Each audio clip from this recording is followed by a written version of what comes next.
Vous êtes-vous déjà demandé pourquoi certaines personnes semblent attirées par des partenaires qui, à première vue, ne leur conviennent pas du tout? Peut-être connaissez-vous quelqu'un, ou vous-même, qui, malgré une longue liste de qualités et défauts évidents, revient toujours vers un type particulier d'homme. Pourquoi ce choix répétitif? Est-ce un mystère inscrit dans notre nature profonde, ou simplement un enchaînement de mauvaises habitudes? En creusant cette question, nous allons découvrir une vérité fascinante sur la programmation inconsciente qui guide souvent le cœur des femmes, une programmation dont l'origine se trouve bien loin de la simple logique consciente. Imaginez Léa, une bibliothécaire de 29 ans dans le quartier du Marais à Paris. Elle a toujours admiré les hommes sûrs d'eux, parfois même un peu imprévisibles, ceux qui allument une sorte de feu intérieur quand ils entrent dans une pièce. Pourtant, il y a quelque chose d'irrationnel dans ses choix. Malgré ses bonnes intentions et ses rêves d'une relation stable, elle revient régulièrement vers des hommes qui la bousculent émotionnellement, presque comme s'ils jouaient à un jeu où elle se perdait. Ce que Léa ignore encore et que nous allons explorer, c'est que son attirance n'est pas seulement culturelle ou sociale, mais profondément ancrée dans les mécanismes psychiques évoqués par Carl Jung. L'idée que certaines tendances à choisir nos partenaires seraient programmées n'est pas nouvelle, mais elle est souvent mal comprise. Jung parlait du concept d'archétype, ces images universelles gravées dans l'inconscient collectif qui influencent nos perceptions et nos désirs. Parmi eux, le masculin et le féminin ne sont pas seulement des genres biologiques, ce sont des symboles complexes façonnant les attentes émotionnelles et relationnelles. Ainsi, ce n'est pas simplement que les femmes choisissent inconsciemment les hommes pour ce qu'ils sont extérieurement, mais pour l'image intérieure qu'ils incarnent dans leur psyché. Le premier comportement que les femmes semblent inconsciemment rechercher chez certains hommes est celui de la contradiction entre force apparente et vulnérabilité cachée. Ça peut paraître paradoxal ou même étrange au premier abord. Pourquoi être attiré par quelqu'un qui oscille entre ces deux pôles ? La raison tient à la dynamique intérieure souvent invisible. Cette contradiction active une forme d'empathie profonde et un désir d'aider qui vont bien au-delà du rationnel. Prenons l'exemple concret de Claire, 34 ans, graphiste indépendante à Lyon. Elle a vécu une série de relations avec des hommes qu'elle percevait comme très forts socialement, charismatiques lors des sorties entre amis ou au travail, mais dont la fragilité personnelle éclatait dès qu'ils étaient seuls avec elle. Ce contraste entretenait chez Claire un sentiment puissant, celui qu'elle pouvait faire la différence là où personne d'autre ne voyait rien. Ce besoin d'être celle qui répare ou sauve devient alors un moteur inconscient. Cela s'explique par une sorte de scénario intérieur récurrent décrit par Jung comme étant lié à l'ombre, cette partie cachée de nous-mêmes que nous rejetons ou ignorons volontairement. Parfois, ce que nous cherchons chez l'autre est exactement ce que nous refoulons en nous-mêmes. Claire ne savait pas forcément reconnaître sa propre vulnérabilité, pourtant elle était là en elle aussi. Son attirance pour ces hommes complexes était donc comme un miroir indirect, une invitation à confronter ses parts refoulées sans passer directement par l'introspection difficile. Le premier comportement que les femmes semblent inconsciemment rechercher chez certains hommes est celui de la contradiction entre force apparente et vulnérabilité cachée. Ça peut paraître paradoxal ou même étrange au premier abord. Pourquoi être attiré par quelqu'un qui oscille entre ces deux pôles ? La raison tient à la dynamique intérieure souvent invisible. Cette contradiction active une forme d'empathie profonde et un désir d'aider qui vont bien au-delà du rationnel. Prenons l'exemple concret de Claire, 34 ans, graphiste indépendante à Lyon. Elle a vécu une série de relations avec des hommes qu'elle percevait comme très forts socialement, charismatiques lors des sorties entre amis ou au travail, mais dont la fragilité personnelle éclatait dès qu'ils étaient seuls avec elle. Ce contraste entretenait chez Claire un sentiment puissant, celui qu'elle pouvait faire la différence là où personne d'autre ne voyait rien. Ce besoin d'être celle qui répare ou sauve devient alors un moteur inconscient. Cela s'explique par une sorte de scénario intérieur récurrent décrit par Jung comme étant lié à l'ombre, cette partie cachée de nous-mêmes que nous rejetons ou ignorons volontairement. Parfois, ce que nous cherchons chez l'autre est exactement ce que nous refoulons en nous-mêmes. Claire ne savait pas forcément reconnaître sa propre vulnérabilité, pourtant elle était là en elle aussi. Son attirance pour ces hommes complexes était donc comme un miroir indirect, une invitation à confronter ses parts refoulées sans passer directement par l'introspection difficile. Mais attention, cela peut engendrer des impasses si on reste prisonnier de ce schéma sans conscience claire. Une femme attirée par cet homme contradictoire peut vite se retrouver épuisée émotionnellement car le rôle de sauveteur est lourd à porter seul. Sans prise de recul ni connaissance de soi approfondie, le lien risque fort d'être teinté de tensions invisibles au premier moment. Alors comment dépasser cette mécanique inconsciente ? Une première démarche simple consiste à observer avec honnêteté ses propres réactions face aux contradictions chez les autres. Un petit exercice pratique. La prochaine fois que vous rencontrez quelqu'un dont le comportement vous fascine par sa complexité, notez mentalement quelles émotions émergent en vous instantanément. Est-ce la peur, l'envie, le besoin d'aider ? Ce simple geste permet d'éveiller la conscience sur ces dynamiques et diminuer l'emprise des automatismes psychiques. J'ai moi-même fait cette expérience lors d'une rencontre impromptue dans un café près du canal Saint-Martin il y a 2 ans avec Thomas, un musicien talentueux mais manifestement tourmenté intérieurement. Pendant notre conversation, rythmée par le bruit discret des passants et le parfum sucré du chocolat chaud oublié sur la table, j'ai réalisé combien j'étais attiré, non pas seulement par son art, mais par sa lutte silencieuse contre ses démons intérieurs. Reconnaître cela m'a aidé à mieux comprendre mes propres zones sensibles, sans me perdre dans son univers. Ce type d'observation humble change tout.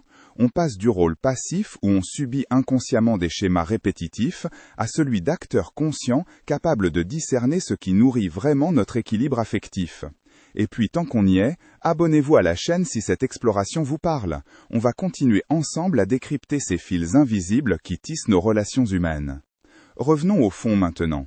Pourquoi précisément cette contradiction attire-t-elle tant ? Jung suggérait que nos rêves personnels et collectifs portent souvent en eux cette dualité parce qu'elle reflète quelque chose de fondamental dans notre développement psychique, l'équilibre fragile entre force extérieure nécessaire pour avancer dans le monde et fragilité intérieure qui réclame douceur et compassion. Plus profondément encore, choisir consciemment un partenaire équilibré demande une certaine maturité psychique, celle capable d'accueillir toute sa complexité humaine sans chercher constamment à modifier ou réparer l'autre selon ses propres blessures cachées. Pour illustrer davantage cela pratiquement, imaginez que vous faites la liste non pas seulement des qualités positives recherchées chez un homme, mais aussi des contradictions, visibles, comme s'il pouvait être ambitieux sans écraser les autres ou sensible sans perdre sa place sociale. Cet exercice conscient permet progressivement de restructurer vos critères amoureux en alignement avec vos aspirations réelles plutôt qu'avec des mécanismes automatiques hérités. Je me rappelle aussi cette amie Juliette, professeure en sciences sociales à Bordeaux en 2023. Après avoir fait cet exercice, elle a commencé à remettre en question ses attirances habituelles envers les hommes dominants qui lui semblaient séduisants uniquement parce qu'ils réveillaient son besoin secret d'être reconnue comme forte malgré sa propre insécurité antérieure. Cette prise de conscience fut libératrice pour elle et changea radicalement ses rencontres suivantes. Bien sûr, tout cela ne garantit pas des histoires parfaites sans heurts, spoiler, ça serait trop beau, mais offre au moins une base plus consciente pour choisir librement plutôt que répéter inconsciemment des scénarios limitants. Je me rappelle aussi cette amie Juliette, professeure en sciences sociales à Bordeaux en 2023. Après avoir fait cet exercice, elle a commencé à remettre en question ses attirances habituelles envers les hommes dominants qui lui semblaient séduisants uniquement parce qu'ils réveillaient son besoin secret d'être reconnue comme forte malgré sa propre insécurité intérieure. Cette prise de conscience fut libératrice pour elle et changea radicalement ses rencontres suivantes. Bien sûr, tout cela ne garantit pas des histoires parfaites sans heurts, spoiler, ça serait trop beau, mais offre au moins une base plus consciente pour choisir librement plutôt que répéter inconsciemment des scénarios limitants. Je me rappelle aussi cette amie Juliette, professeure en sciences sociales à Bordeaux en 2023.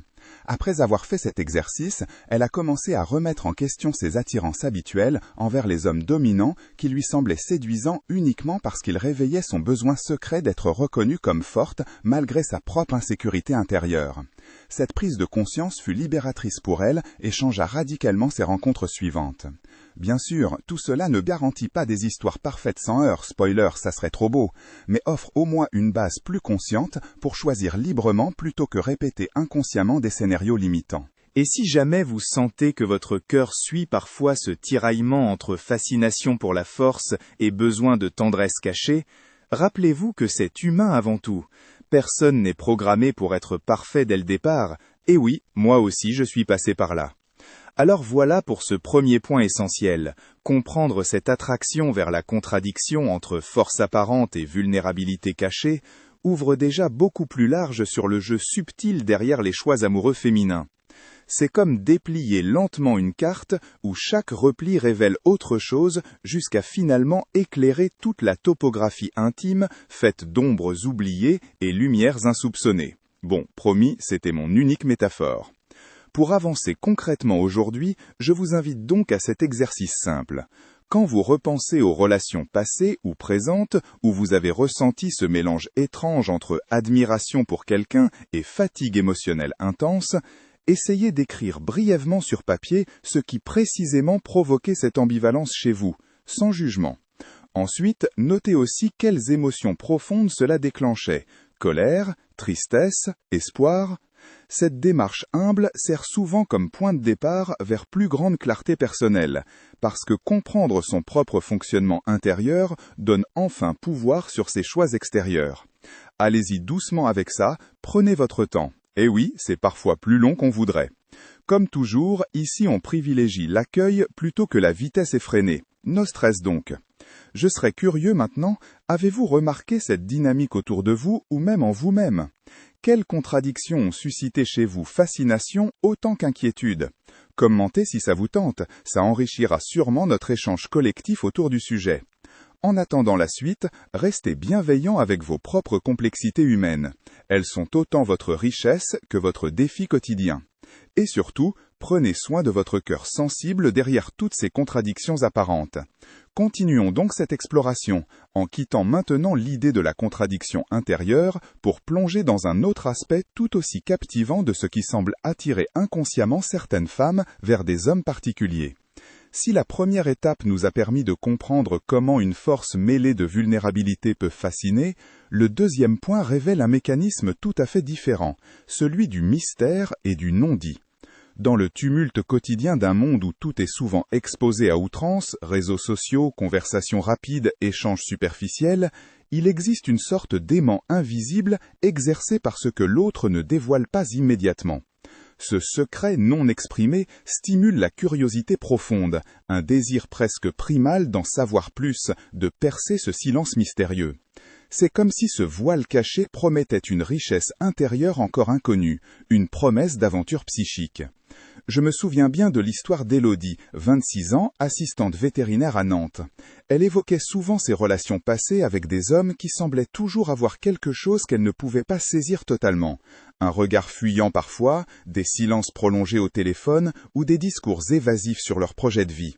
Au départ, cela la perturbait beaucoup, elle se sentait frustrée et doutait même de sa propre valeur. Mais étrangement, elle restait fascinée, comme attirée malgré elle par cette énigme qu'elle n'arrivait pas à résoudre. Le non-dit devenait alors un terrain propice à l'imagination et au rêve, mais aussi parfois à la confusion et au mal-être. Ce phénomène n'est pas anodin d'un point de vue psychologique. Jung parlait des contenus inconscients qui émergent rarement dans la parole claire, mais persistent comme une force sous-jacente dans les relations humaines. Le mystère chez l'autre évoque justement cette part insaisissable qui échappe aux mots ordinaires, le fameux inconnu intérieur. Choisir un partenaire qui garde certains aspects enfouis peut être une manière inconsciente de préserver un espace sacré pour le développement personnel et relationnel. Pour éclairer un peu plus concrètement, imaginez que vous faites connaissance avec quelqu'un lors d'une soirée dans le quartier animé de Belleville à Paris. Cette personne partage des bribes d'histoire sans jamais trop s'étendre, garde ses distances sur certains sujets sensibles.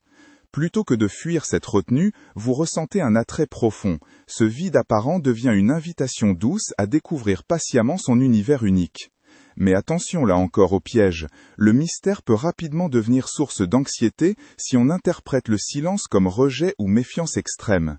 Il faut apprendre à distinguer entre respecter l'espace intérieur et éviter toute intimité réelle. Cela demande souvent maturité émotionnelle et confiance en soi pour rester serein face à ce non-dit. Un petit exercice intéressant consiste donc à observer vos réactions face au silence ou aux réponses elliptiques dans vos échanges amoureux ou amicaux. Ressentez-vous envie de combler cet espace, d'en savoir absolument plus, ou êtes-vous capable d'accueillir cette part mystérieuse sans pression ni jugement? Essayez lors de votre prochaine conversation importante de simplement écouter sans chercher à deviner ou devancer les pensées non dites. Cela aide progressivement à apprivoiser la patience émotionnelle. Cette posture ouverte change beaucoup la dynamique relationnelle. Au lieu d'imposer votre interprétation, vous laissez place à la découverte naturelle. Et ça dégage une énergie particulière qui nourrit vraiment les liens profonds plutôt que la simple fascination passagère. C'est drôle parce que je repense maintenant à Hugo, écrivain en herbe rencontré par hasard dans un café du centre-ville de Lyon début 2024. Il m'avait raconté comment il gardait volontairement certains pans très personnels pour lui-même lors des premiers rendez-vous amoureux, afin justement de laisser planer un peu ce mystère nécessaire pour garder l'intérêt intact plus longtemps. Cette stratégie pouvait sembler calculée, mais avait surtout l'effet inverse. Elle créait une ambiance où chacun pouvait se révéler progressivement sans brusquerie ni attente exagérée. Et c'est là qu'on touche une vérité importante. La confiance naît souvent dans cet espace entre dire tout et ne rien dire du tout. C'est comme si le jeu subtil autour du dévoilement contrôlé construisait une forme particulière d'intimité. Passons maintenant au troisième point essentiel concernant ces programmations amoureuses féminines. C'est la quête inconsciente chez certaines femmes d'un homme capable d'éprouver et d'exprimer des émotions fortes, pas forcément positives, mais toujours authentiques, qui leur paraît synonyme de profondeur humaine réelle. Souvent on croit que pour séduire, il faut montrer uniquement sérénité et maîtrise émotionnelle. Or, beaucoup sont secrètement attirés par ceux qui osent montrer leur vulnérabilité manifeste sous forme de colère justifiée, tristesse intense ou passion débordante. Ce n'est pas tant la nature même des émotions que leur sincérité brute qui capte l'attention. Je repense ici à Camille, danseuse contemporaine habitant Montpellier, rencontrée lors d'un atelier artistique fin 2023. Elle m'a confié qu'elle avait eu plusieurs partenaires dont l'apparence extérieure était placide, voire froide en société, mais dont les accès émotionnels violents en privé révélaient chez eux une humanité puissante difficilement accessible autrement. Pour elle, ces moments étaient paradoxalement précieux car ils constituaient autant de fenêtres ouvertes sur leur véritable paysage intérieur, même si ces fenêtres donnaient parfois sur des tempêtes. Cette recherche s'inscrit profondément dans la dynamique décrite par Jung autour du concept d'ombre, évoqué précédemment, excepté ici on insiste plus sur l'expression visible des émotions refoulées que sur leur simple présence cachée. Ce besoin implicite vient probablement du fait qu'une émotion sincère permettrait indirectement une connexion plus authentique car elle dépasse les façades sociales habituelles, trop polies ou artificielles.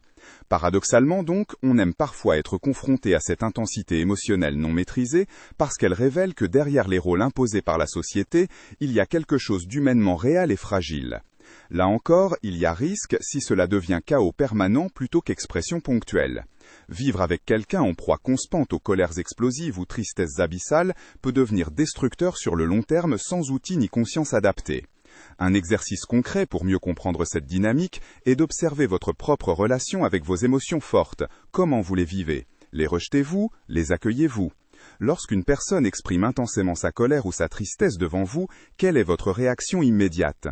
Essayez pendant quelques jours d'écrire rapidement après chaque situation similaire vos impressions spontanées afin d'évaluer si vous êtes plutôt apaisé ou troublé par cette authenticité brute. Cela permet aussi, petit à petit, de reconnaître quelles émotions chez soi ont tendance à être cachées par peur du jugement social, et oui, encore ces ombres, offrant ainsi la possibilité future d'être moins attiré uniquement par celles manifestées chez l'autre, puisque mieux intégrées personnellement.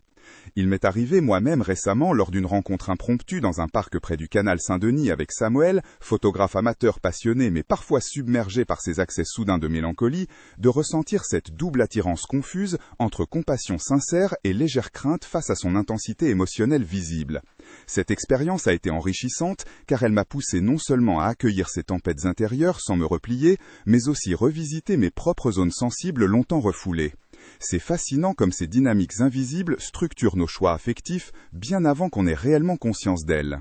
Alors voilà deux nouveaux éléments essentiels qui s'ajoutent au tableau complexe des programmations féminines inconscientes, le goût pour le mystère préservé et le besoin viscéral d'émotions authentiques fortes exprimées librement chez l'homme choisi.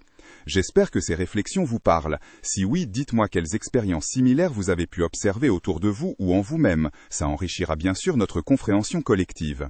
Et puisque nous venons juste toucher deux autres facettes souvent méconnues dans nos choix amoureux, mais ô combien puissantes, je prépare déjà dans ma tête la suite où on explorera encore plus loin ces fils invisibles tissant nos liens humains intimes.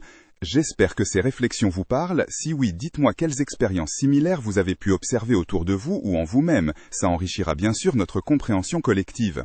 Et puisque nous venons juste toucher deux autres facettes souvent méconnues dans nos choix amoureux, mais ô combien puissantes, je prépare déjà dans ma tête la suite où on explorera encore plus loin ces fils invisibles tissant nos liens humains intimes. En attendant, ça vaut vraiment la peine aujourd'hui juste prendre quelques instants pour pratiquer ces petits exercices simples proposés. Ils ouvrent déjà vers plus grande lucidité personnelle et apaisement intérieur. Ah oui, j'oubliais presque. Pour celles ou ceux qui veulent aller plus loin avec des ressources complémentaires sur ces thématiques psychologiques subtiles liées aux relations amoureuses complexes, j'ai concocté un guide pratique accessible dont je parlerai bientôt ici même.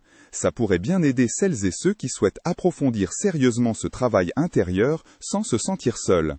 Mais bon, restons légers aussi, parce que franchement, parler amour n'est jamais complètement sérieux, et heureusement, sinon ça deviendrait vite insupportable. Bref, racontez-moi en commentaire quel mystère autour du comportement affectif masculin vous intrigue particulièrement. Je suis curieux. Ainsi se termine ce deuxième volet riche en découvertes nouvelles. Merci infiniment pour votre attention précieuse jusque-là. À très vite pour continuer ensemble cette belle aventure humaine où comprendre nos contradictions personnelles devient peu à peu source réelle de liberté intérieure véritable. C'est curieux comme, parfois, les choses les plus simples recèlent des vérités insoupçonnées. Après avoir exploré la contradiction entre force et vulnérabilité, le mystère du non-dit et l'expression brute des émotions, il reste une dernière pièce à ce puzzle complexe qui régit souvent l'attirance inconsciente des femmes pour certains hommes. La capacité à incarner un sens profond de la liberté intérieure, non pas celle vantée dans les discours creux, mais une liberté ressentie jusque dans chaque fibre du corps, chaque geste spontané, chaque regard libre. Je me souviens très bien d'une rencontre marquante avec Vincent, un sculpteur installé dans le quartier de Montmartre. C'était en avril 2023, un après-midi doux où les rayons filtrants jouaient avec la poussière d'atelier. Vincent n'avait rien d'un homme parfait selon les critères traditionnels, ni riche, ni particulièrement charismatique en société. Pourtant, il dégageait une impression particulière, celle de ne pas se plier aux attentes extérieures, de suivre ses propres rythmes intérieurs sans concession. C'était palpable dans sa manière de parler, de choisir ses matériaux ou même de rire. Ce qui fascinait tant Élodie, une amie présente lors de cette rencontre, c'était cette sensation que Vincent portait en lui une forme d'authenticité radicale. Pas une posture affichée comme on en voit souvent sur les réseaux sociaux, mais une liberté vécue concrètement au quotidien. Cette liberté ne se limitait pas à faire ce qu'il voulait, elle signifiait avant tout se libérer du regard d'autrui, des jugements et surtout des chaînes invisibles forgées par nos propres peurs. Cette capacité à être soi-même pleinement, avec ses contradictions et imperfections, sans chercher à plaire ou à contrôler l'autre, est souvent un aimant puissant dans nos choix amoureux. Derrière cette attirance se cache peut-être un désir secret, celui d'être accepté pleinement tel que nous sommes aussi. Un exercice tout simple pour approcher cette idée consiste à observer votre propre vie pendant une semaine et noter ces moments où vous vous sentez vraiment libre intérieurement, même dans de petites actions anodines comme choisir ce que vous portez sans y réfléchir ou exprimer une opinion impopulaire sans crainte. Qu'est-ce qui favorise ces instants et au contraire, quels freins internes ou externes viennent gâcher cette authenticité ? En comprenant mieux comment vous vivez personnellement cette liberté intérieure, vous affinerez votre regard sur ce que vous cherchez inconsciemment chez l'autre. Cette liberté ne se limitait pas à faire ce qu'il voulait, elle signifiait avant tout se libérer du regard d'autrui, des jugements et surtout des chaînes invisibles forgées par nos propres peurs. Cette capacité à être soi-même pleinement, avec ses contradictions et imperfections, sans chercher à plaire ou à contrôler l'autre, est souvent un aimant puissant dans nos choix amoureux. Derrière cette attirance se cache peut-être un désir secret, celui d'être accepté pleinement tel que nous sommes aussi. Un exercice tout simple pour approcher cette idée consiste à observer votre propre vie pendant une semaine et noter ces moments où vous vous sentez vraiment libre intérieurement, même dans de petites actions anodines comme choisir ce que vous portez sans y réfléchir ou exprimer une opinion impopulaire sans crainte. Qu'est-ce qui favorise ces instants? Et au contraire, quels freins internes ou externes viennent gâcher cette authenticité? En comprenant mieux comment vous vivez personnellement cette liberté intérieure, vous affinerez votre regard sur ce que vous cherchez inconsciemment chez l'autre. J'aime penser que ce dernier point complète joliment notre réflexion. La programmation amoureuse dont nous parlons n'est pas seulement un enchaînement mécanique de comportements récurrents, mais aussi un appel profond vers quelque chose d'essentiel à notre humanité. Ce n'est pas seulement vouloir être aimé, mais être reconnu dans sa vérité la plus intime, avec toutes ses beautés et ses failles. Il y a quelques années encore, j'aurais ri si on m'avait dit que ce serait cette quête-là qui guiderait mes choix relationnels. Aujourd'hui, elle me semble tellement évidente qu'elle éclaire toutes mes rencontres passées sous un jour nouveau. Et ça m'amène naturellement vers une pensée plus vaste sur ces programmations inconscientes. Elles ne sont pas là pour nous enfermer, mais pour nous inviter doucement à mieux nous connaître. Chaque attirance répétitive fonctionne comme un signal envoyé par notre inconscient pour nous pousser à intégrer des parts oubliées de nous-mêmes. Alors oui, il faut parfois accepter que ce chemin passe par des expériences difficiles ou déroutantes avant d'atteindre plus de clarté et d'équilibre. C'est normal, parfois même nécessaire. Mais voilà le plus beau, à partir du moment où on commence à décoder ces mécanismes intérieurs, sans jugement ni pression, on peut progressivement reprendre la main sur nos choix affectifs plutôt que subir aveuglément des scénarios qui ne nous servent plus. Je crois profondément qu'il y a là une forme de libération psychique immense qui ouvre vers des relations plus authentiques et nourrissantes. Non pas parfaites, car la perfection est illusoire, mais vraies dans leur complexité humaine. Pour conclure cette réflexion ensemble, imaginez un instant que chacune et chacun puisse regarder ses schémas amoureux passés non comme des erreurs ou faiblesses, mais comme autant d'étapes nécessaires sur le chemin vers soi-même. Un chemin parfois sinueux, souvent semé d'embûches invisibles, mais toujours porteur d'une promesse, celle de devenir enfin celui ou celle qu'on est vraiment appelé à être. Dans ce voyage personnel se mêlent donc force et fragilité, mystère et dévoilement, intensité émotionnelle et liberté profonde. Pour conclure cette réflexion ensemble, imaginez un instant que chacune et chacun puisse regarder ses schémas amoureux passés non comme des erreurs ou faiblesses, mais comme autant d'étapes nécessaires sur le chemin vers soi-même. Un chemin parfois sinueux, souvent semé d'embûches, mais toujours porteur d'une promesse, celle de devenir enfin celui ou celle qu'on est vraiment appelé à être. Dans ce voyage personnel se mêlent donc force et fragilité, mystère et dévoilement, intensité émotionnelle et liberté profonde, autant d'éléments essentiels dévoilés peu à peu lorsque l'on ose porter attention au dialogue silencieux entre notre conscience et notre inconscient.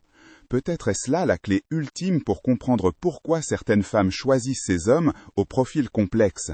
Parce qu'en eux, elles reconnaissent un reflet fidèle de leur propre quête intérieure, souvent inachevée, une quête vibrante vers intégration et complétude progressive. Alors, si vous sentez au fond de vous cet écho mystérieux qui résonne encore après tout ce partage, laissez-le parler doucement, sans précipitation ni peur. Accueillez-le, comme on reçoit un invité précieux venu rappeler que votre cœur mérite toute votre attention bienveillante. Ne cherchez pas forcément des réponses immédiates, parfois juste laisser le silence habiter quelques secondes suffit à faire naître quelque chose de nouveau en soi. Pour finir sur cette note légère mais sincère, souvenez-vous que personne ne naît programmé pour aimer parfaitement. On apprend tous au fil du temps, avec nos succès et nos maladresses aussi. Et oui, moi compris. Il y a quelque chose profondément humain dans cette imperfection partagée qui fait toute la richesse vraie de nos relations affectives. Alors prenez soin de vos contradictions intérieures, comme on soigne un jardin fragile. Laissez-les s'exprimer quand elles réclament attention. Protégez-les quand elles semblent vulnérables. Célébrez-les même lorsqu'elles déroutent ceux autour, car c'est précisément là que réside votre unicité irremplaçable face au vaste théâtre du monde humain. Et si jamais cet échange a touché quelques cordes sensibles chez vous aujourd'hui, j'aimerais beaucoup savoir quelles pistes nouvelles cela ouvre dans votre façon d'envisager vos liens amoureux. N'hésitez pas à partager vos ressentis en commentaire, c'est souvent là que naissent les dialogues les plus riches entre humains en quête d'eux-mêmes. Merci infiniment d'avoir pris le temps jusqu'ici pour écouter ces réflexions imparfaites mais sincères. C'est déjà en soi un geste fort d'attention portée à soi-même dans ce monde parfois trop rapide et superficiel. Je vous souhaite sincèrement douceur et courage pour accompagner vos propres élans du cœur, ils sont vos meilleurs guides malgré toutes leurs contradictions apparentes. Et surtout, n'oubliez jamais, aimer, c'est avant tout apprendre chaque jour un peu plus à s'aimer soi-même avec toute son humanité mouvante et surprenante. À très bientôt pour continuer ensemble cette aventure humaine pleine de mystères et découvertes.